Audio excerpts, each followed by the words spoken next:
श्री संत भगवान बाबा प्रतिष्ठान पंचवटी समिती नाशिक यांच्या वतीने श्री संत भगवान बाबा यांची 108वी जयंती ड्रीमकास्ट कॅस्टर मखमालाबाद रोड पंचवटी नाशिक इथं मोठ्या उत्साहात साजरी करण्यात आली। सालाबादाप्रमाणे यावर्षी देखील प्रतिष्ठानच्या वतीने सकाळी रक्तदान शिबिराचे आयोजन करून संध्याकाळी मान्यवरांच्या हस्ते श्री भगवान बाबा यांच्या पुतळ्यास पुष्पहार अर्पण करून सर्व भक्तगणांनी दर्शनाचा लाभ घेतला। यावेळी प्रतिष्ठानच्या वतीने स्वामी डॉक्टर तुळशीराम महाराज गुट्टे, संस्थापक अध्यक्ष सिद्धिविनायक मानव कल्याण मिशनचे सुप्रसिद्ध व्याख्याते यांचे श्री संत भगवान बाबा यांच्या जीवन चरित्रावरील व्याख्यानाचा आलेल्या भाविकांनी लाभ घेतला। यावेळी प्रतिष्ठानच्या वतीने आलेल्या मान्यवरांना शाल व गुलाब पुष्प तसंच सन्मान चिन्ह देऊन गौरवण्यात आले। तसंच वरद विनायक ढोल पथकाने जोरदार सादरीकरण केलं।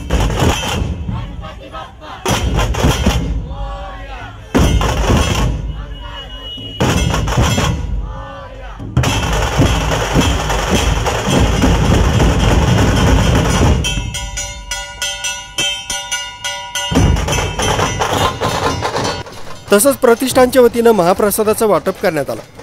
श्री संत भगवान बाबा यांचा सलग दुसऱ्यांदा जन्मोत्सव श्री संत भगवान बाबा प्रतिष्ठान पंचवटी यांच्या वतीने साजरा करण्यात आला। त्यावेळी प्रतिष्ठानचे अध्यक्ष गोपालभाऊ नागरे, उपाध्यक्ष कैलास काकड, उपाध्यक्ष विनोद केकान, सरचिटणीस प्रशांत गायकवाड, सहचिटणीस मयूर बोडके, सेक्रेटरी किरण गंभीरे, खजिनदार शरद गुगे, प्रसिद्धी प्रमुख श्रीकांत गीते, प्रसिद्धी प्रमुख यांच्यासह प्रतिष्ठानच्या कार्यकर्त्यांचं सहकार्य लाभलं।